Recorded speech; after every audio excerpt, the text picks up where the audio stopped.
Très chers frères et sœurs, est-ce que c'est un mort qui vous parle?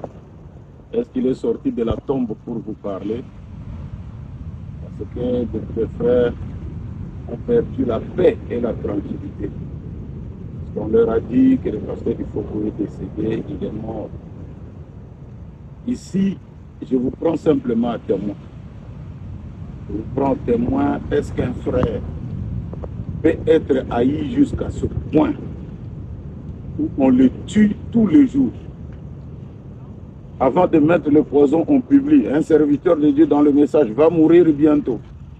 Et quand cela n'arrive pas, c'est des messages qu'on envoie comme ça, des morts. Nous sommes aujourd'hui le 5 janvier 2026. Et nous sommes, je crois, à 8h17 en ce jour. Donc, il y a des frères qui m'appellent de tous côtés. Je crois que si on mourait, c'est notre chemin, nous tous. La mort est inévitable. Mais quand nous ne sommes pas encore morts, pourquoi vous voulez précipiter notre départ pour avoir quoi? Vous comprenez que c'est toujours ces genres de cabales, ces genres de personnes qui sont loin des démons et des mauvais esprits. Ma mort vous donnera quoi en retour? Si j'ai quitté, vous aurez quoi en retour?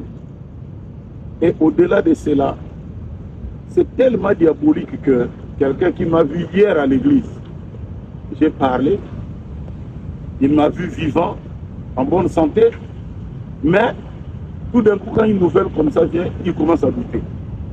Il doute, est-ce que tu es vivant? Bon, je ne sais pas si on peut poser la question à quelqu'un, est-ce que tu es vivant ou tu es mort? Je ne sais pas trop. Mais nous sommes encore là. Le Seigneur nous garde.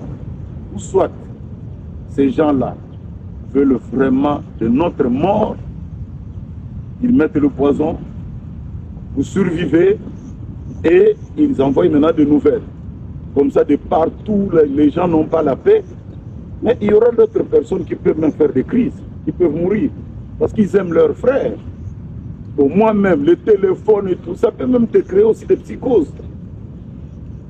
Ou alors, c'est des gens qui veulent tergiverser l'information.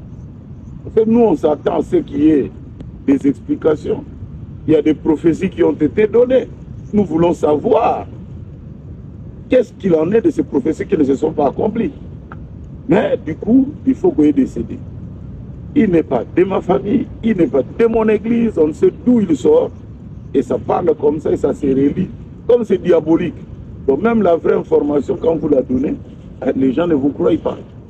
Il y a des gens qui me demandent si je ne suis pas mort, si je suis à l'hôpital, si je suis à la maison et tout. Bon, je ne sais pas. Maintenant, nous disons à quelqu'un qui ne veut pas croire, bon, tu peux déjà commencer à faire ton deuil. Hein. Tu peux pleurer et tout, et tout, et tout. Parce que je crois que même la vidéo que j'ai faite, il y aura toujours des gens. Comme nous avons déjà l'intelligence artificielle, on dira peut-être c'est un montage d'intelligence artificielle. Attendez, mais vous attendrez trop longtemps. Nous sommes encore là. Le Seigneur nous garde. Donc, cessez un peu de m'appeler à gauche et à droite. Si on était mort, on meurt seulement comme ça. Gratuitement comme ça, et puis crac, il est mort. Non. Donc, je crois que nous sommes encore là. Rassurez-vous. Et comme je l'ai dit, c'est vrai qu'on avait reçu quelque chose de mauvais. On a fait des examens, c'était avéré que c'était positif. On a pris des médicaments. Quand on a refait les examens, cela s'avère être maintenant négatif. Donc, par la grâce de Dieu, nous sommes très, très, très bien. Que le Seigneur vous bénisse richement.